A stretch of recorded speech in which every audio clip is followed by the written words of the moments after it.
مجمع کم ہے لیکن سننے کے موڈ میں ہے. ذرا سارا ہاتھ اٹھا کر کہتے ہیں یا رسول اللہ. پیا جس نے زہر کا جام وہ بیٹا علی کا ہے، جو آیا کربلا میں کام وہ بیٹا علی کا ہے. پیا جس نے زہر کا جام وہ بیٹا علی کا ہے، جو آیا کربلا میں کام وہ بیٹا علی کا ہے. جو سویا ہے بغداد میں وہ بیٹا علی کا ہے، جو سویا ہے بغداد میں وہ بیٹا علی کا ہے. ارے ہندوستان والوں تمہیں کیا معلوم، ارے ہندوستان والوں تمہیں کیا معلوم، جو ہند میں اسلام لایا وہ بیٹا علی کا ہے، جو ہند میں اسلام لایا وہ بیٹا علی کا ہے. اور علی کا عشق مقدر سنبھال دیتا ہے. سبحان اللہ. علی کا عشق مقدر سنبھال دیتا ہے، علی کا بغض چہرہ بگاڑ دیتا ہے. علی کا عشق مقدر سنبھال دیتا ہے، علی کا بغض چہرہ بگاڑ دیتا ہے. علی کے ذکر کو ادنا نہ سمجھ اے منکر، علی کے ذکر کو ادنا نہ سمجھ اے منکر. علی وہ ہے جو ہاتھ سے خیبر اکھاڑ دیتا ہے، علی وہ ہے جو ہاتھ سے خیبر اکھاڑ دیتا ہے. انجام سفر کیا ہوتا ہے چلو دیکھتے چلیں، انجام سفر کیا ہوتا ہے چلو دیکھتے چلیں. گاؤں باسم آ گیا ہے تو گھر بھی دیکھتے چلیں. سنا ہے کہ آپ تقریر بہت اچھی کرتے ہیں، سنا ہے آپ تقریر بہت اچھی کرتے ہیں. یہ بات سچ ہے تو یہ تقریر سنتے چلیں. مسلک کے اعلیٰ حضرت اور خطیب اہل سنت حضرت علامہ مولانا دلشاد رضا صاحب قبلہ مہمان کا استقبال نعرے تکبیر و رسالت کے ساتھ کر لیا جائے. پورا مجمع عقیدت محبت کے ساتھ دونوں کو ہاتھوں میں فضا میں لہرا کر کے محبت سے نعرے کا جواب دے. نعرہ تکبیر، نعرہ تکبیر، نعرہ رسالت، نعرہ رسالت. مسلک غریب نواز، مسلک غریب نواز، مسلک اعلیٰ حضرت، مسلک اعلیٰ حضرت. نعرہ تکبیر، جشن روز البراء، جشن روز البراء. نعرہ تکبیر، نعرہ رسالت.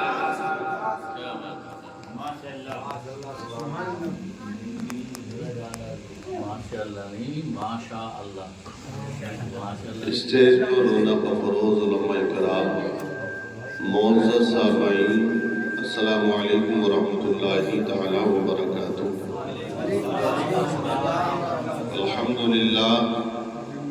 الحمدللہ رب العالمین والعاقبۃ للمتقین والصلاة والسلام علی سید المرسلین. اما بعد فاعوذ باللہ من الشیطان الرجیم. بسم اللہ الرحمن الرحیم. یا ایہا الذین آمنوا اتقوا اللہ وکونوا مع الصادقین. صدق اللہ العظیم وصدق رسولہ النبی الامین المتین المبین الکریم. ونحن علی ذلک لمن الشاہدین والشاکرین والحمد للہ رب العالمین. محبت سے سبھی حضرات نبی اور آل نبی پر درود پاک پڑھیں. بلند آواز سے پڑھیے اللہم صلی علی سیدنا و مولانا محمد مبارک وسلم علیہ الصلوۃ والسلام علیک یا رسول اللہ یا حبیب اللہ صلی اللہ تعالی علیہ وسلم. عشاء سے لے کے اب تک بہت کچھ آپ لوگوں نے سنا ہے، اچھی باتیں، اچھی نعتیں. اور آج ماشاءاللہ قاری طفیل صاحب نے بہت لمبا کھینچا پروگرام کو. جب وہ اکیلے تھے، جب کوئی تھا نہ تو انہوں نے لمبا لیا ہے نا. اور آپ نے ابھی مولانا فاروق صاحب سے اچھی تقریر سنی علم کے بارے میں، غوث اعظم کی شان کیا ہے. بڑی اچھی نظامت قاری علی حسن صاحب نے کیے، بڑی دھماکےدار. اور اب کوئی اور نہیں ہے میرے بعد، بس ہو جائے گا جتنی دیر تقریر ہوگی، ٹھیک ہے نا. مگر حالات بڑے خراب ہیں مسلمان ہو گیا. بڑا افسوس ہوتا ہے جب دیکھتے ہیں کوئی محفل سجا رہا ہے، جلسے کرا رہا ہے، ناچنے والی ہوتی تو پورا گاؤں نہ ہٹتا بھی. اور یوں تو بھیا دیکھ لو کرسیاں خالی ہیں، سب کچھ خالی خالی ہے. لیکن آپ ٹینشن نہ لیں، آپ جتنے بھی ہیں ٹھیک ہی ہیں. ایک امام صاحب تو یہ بتا رہے تھے کہ ایک گھر میں میلاد شریف پڑھنے گیا تو گھر والا پال بچھا کے باہر کو چلا گیا. بولے خالی پال تھا اور ہم ہی تھے, کوئی سننے والا بھی نہیں تھا. جب وہ بہت دیر میں آیا تو ہم گام کے اس سے کہی اب اللہ کے بندے تو سن ہی لے. تو دور سے کہہ رہا امام صاحب جو بھی پڑھو گے ٹھیک پڑھو گے, پڑھتے رہو. بات میں ٹھیک تھی, امام صاحب کون سے گانے گاتے, نعت پڑھتے یا تقریر کرتے. بہرحال مائک والے ہیں کیا؟ اللہ وہ بھی چلے گئے, سب غائب ہی معاملہ. بہرحال چلیے وہ سیٹنگ کر کے چلے گئے. وہ سوچ رہے میں تو دیا کرتی سیٹنگ, اب ٹینشن ہی نہ. وہی ہے کام, وہی ہے جیسے چلائے جاؤ اور حلوہ پوری کھائے جاؤ. یہ جلسہ سجایا ہے قاری طفیل صاحب نے فون کیا, ناصر بھائی نے بتایا کہ مدرسہ ہے اور جلسہ ہم لوگ کرانا چاہ رہے ہیں کہ مدرسہ کیسے چلے, کیسے پڑھائی ہو, یہ چیزیں لوگوں تک پہنچ جائیں. لیکن اب لوگ ہی نہ آپ تک پہنچیں گے تو آپ ہی کے اندر انقلاب آئے گا. تو انشاءاللہ خربوزے کو دیکھ کے خربوزہ ضرور رنگ لائے گا. مقامی روح جب بیدار ہوتی ہے جوانوں میں, نظر آتی ہے ان کو اپنی منزل آسمانوں میں.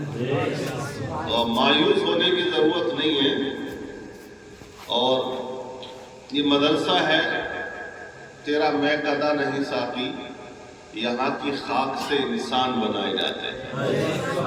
یہ قاری شاہ نواز ماشاءاللہ مدرس صاحب پڑھانے والے ہیں, اور مفتی اویس صاحب 2 مدرس ماشاءاللہ پڑھا رہے ہیں مدرسے میں.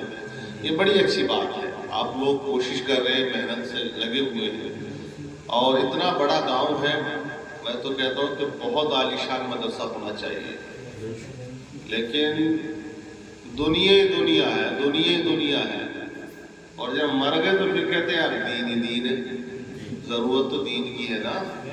یہ ٹھنڈ کا موسم آنے والا آ گیا, لباس بدل گئے, جیکٹیں نکل رہی ہیں, رجائیاں آ رہی ہیں, اچھے گدے نکل کے آ رہے ہیں. موسم کے بدلنے پر کپڑے بدل جاتے ہیں, غذائیں بدل جاتی ہیں. مرنے کے بعد تو دنیا بدل جائے گی. مرنے کے بعد دنیا بدل جائے گی. تو جب ایک موسم میں دوسرا موسم کا لباس کام نہیں کر رہا ہے تو آپ سمجھ سکتے ہیں کہ پھر دنیا جب بدلے گی تو وہاں کا معاملہ کیا ہوگا. ارے ہم یہاں ہندوستان رہتے ہیں, پاکستان جائیں کرنسی چینج ہے, امریکہ جائیں کرنسی چینج ہے, عمرہ کرنے سعودی جائیں تو کرنسی چینج ہے, سکہ بدل جائے گا. ریال آ جائے گا, کہیں پونڈ ہے, کہیں ریال ہے, کہیں دینار ہے, کہیں درم ہے, کہیں ڈالر ہے, کہیں سولر ہے, الگ الگ دنیا ہے. لیکن قبر کے اندر یہ یاد رکھ لو میرے بھائیوں کہ نہ ڈالر چلے گا, نہ ریال چلے گا, نہ سکہ چلے گا, نہ روپیہ کام آئے گا, نہ سونا کام آئے گا, نہ چاندی, نہ کوئی اور دولت پراپرٹی. قبر کے اندر کوئی اس میں سے کام آنے والی چیز ہے نہیں. قبر میں کام آئے گی تو وہ نماز کام آئے گی. قبر کے اندر اگر سکہ چلے گا تو درود پاک پڑھنے کا سکہ چلے گا, قرآن پڑھنے کا سکہ چلے گا. سمجھ رہے ہیں آپ. بہرحال لوگوں کو آنا چاہیے, نہیں آ رہے تو بہرحال ٹینشن نہ لیں, 24 کا الیکشن پھر آئے گا وہی. جب تک لوگ جلسوں میں نہ آئیں گے, مسجدوں میں نہ جائیں گے, آئے گا وہی. لکھ لو اس بات کو. تم ہمارے بھائی صاحب بہت دعوے کرے ہیں نا نیتا بیٹھ بیٹھ کے, یہ ہمارا بھی یہ آئیڈیا ہے. کیونکہ جب تک قوم اللہ کی بارگاہ میں جھکتی نہیں ہے, قرآن میں اللہ فرماتا ہے لعلہم یرجعون, تاکہ یہ رجوع کرے ہماری طرف, اس وقت تک انہیں پریشان رکھا جائے گا. جب قوم جھک جائے گی, اللہ کو راضی کر لے گی, تو ڈاکٹر اقبال نے کہا خود ہی کو کر بلد اتنا, ہر تدبیر سے پہلے خدا بندے سے خود پوچھے بتا تیری رضا کیا ہے. سبحان اللہ, سبحان اللہ, بے شک بے شک. سب آپ جانتے ہیں. بہرحال شاعر نے شعر لکھا ہے تو 3 شعر ویسے سن لیں آپ لوگ, ٹھیک ہے نا. اور یہ تو دین کا کام تھا, مدرسے کا جلسہ آنا چاہیے تھا اور سننا چاہیے تھا. جذبے آتے ہیں لوگوں کو جب تقریر سن لیتا ہے بندہ, اور خدا کی راہ میں خرچ کرنے کا حوصلہ بھی آتا ہے. سمجھ گئے. ورنہ